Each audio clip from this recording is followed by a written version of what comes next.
Town that we're just making our way down through, with its church that was built back in the 10th century. One of the historical monuments that we get the opportunity to see throughout the Tour de France. It's one of the brilliant features of the race. The chateau that we're looking down upon dates back to the early part of the 13th century in a town that was actually formed back in 855. This chateau that we're looking down upon at the moment was actually rebuilt fairly recently. Actually, it was only back in the mid-19th century that it was rebuilt, originally built in the 13th century, but there was a lot of restoration work done in around about the 1850s. Just looking down here, that is like the Lake Le Soc. It's a man-made lake. It's around about 20 hectares. And at the one end, there's a buttressed dam of 33 meters in height. It was only just completed in 1976. The Lac de Venex, this is a reservoir, in fact, on the Sarine. And it is actually a gravity-fed dam, this. And it is basically a triangular shape. It was completed back in 1972, a man-made lake. They built a lot of these dams in the 1970s. Most of it really was for storage of fresh water, but they have combined it with hydroelectric power as well.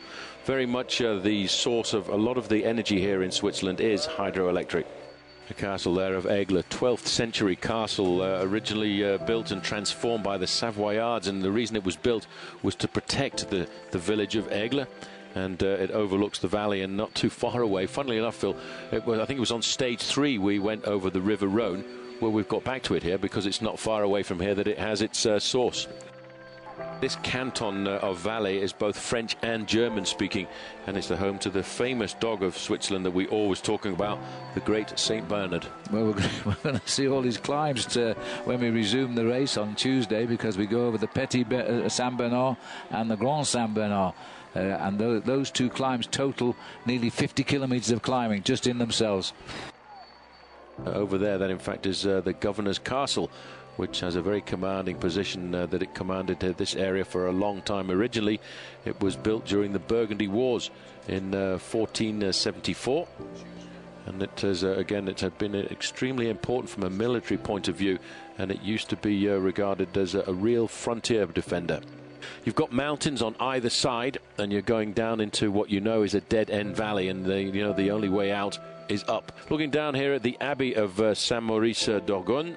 This abbey was first founded in 515 AD, and that was by the future Burgundy king, Saint Sigismund, on the site of an older relic or an older sanctuary. And in fact, today it still houses the relics of Maurice d'Agogne. Well, there's a beautiful cascade running out down the side of the mountain here. 114 meters from top to bottom, quite magnificent. And it's obviously a permanent one too, so it constantly floods and flows all the year round. But looking down on the castle of Batiaz down there, that's a castle that dates back to the 13th century, and it really, I suppose, reflects the troubled times that this part of the world always had. You will nearly always find a castle or a citadel at the head of all of these valleys.